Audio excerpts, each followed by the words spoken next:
दुर्लभ संत के दर्शन आप हम सबको प्राप्त हो रहे हैं, जिनका जीवन हमारे और आपके लिए। और वो कैसे? क्योंकि प्रकृति के उपासक समर्थ सदगुरु दादा गुरु, जिनका जीवन केवल इस प्रकृति के संरक्षण के लिए, संवर्धन के लिए समर्पित है। इन पवित्र नदियों को,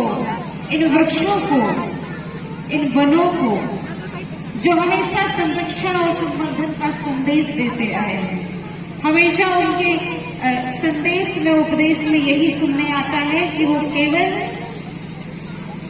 नदियों के, वृक्षों के, वन अभयारण्यों के विषय में ही हमें बताते हैं। और ऐसे समर्थ सद्गुरु जिन्होंने 28 माह से केवल मां नर्मदा के जल का पान किया, और केवल मां नर्मदा के जल के पान करते हुए मां नर्मदा के उस पथ पर नित्य निरंतर जन जागरण करते हुए इस मां के पथ पर परिक्रमा, मां नर्मदा सेवा परिक्रमा पर चल रहे हैं। तो हमारा क्या सौभाग्य ये है कि ऐसे दुर्लभ संत के दर्शन हुए, और आज वो उस मां के महत्व को बताने ही हमारे आपके बीच में उपस्थित हुए कि मां के जल में वो कितनी सामर्थ्यता है, मां के जल का कितना महत्व है कि वो केवल मां नर्मदा के जल को पान करके, और ऐसा भी नहीं कि दिन भर जल को ही पीते रहते हैं। अब तो और उनका इतना कठोर संकल्प हो गया है कि एक लोटा जल भी दिन भर में वो नहीं पीते, एक लोटा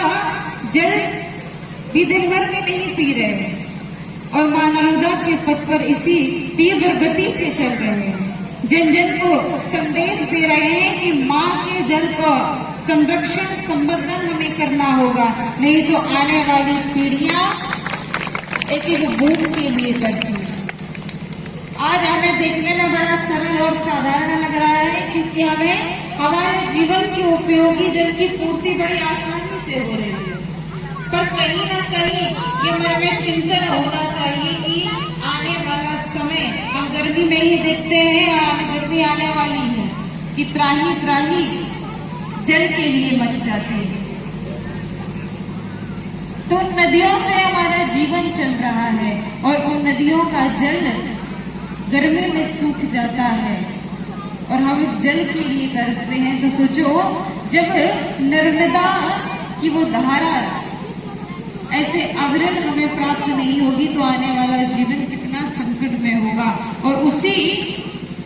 महत्व को बताने के लिए, उस जल की समर्थता, उस मां नर्मदा का हमारे जीवन में कितना महत्व है, उसे बताने के लिए दादा गुरु दिन रात मां नर्मदा के उस पथ पर चल रहे हैं।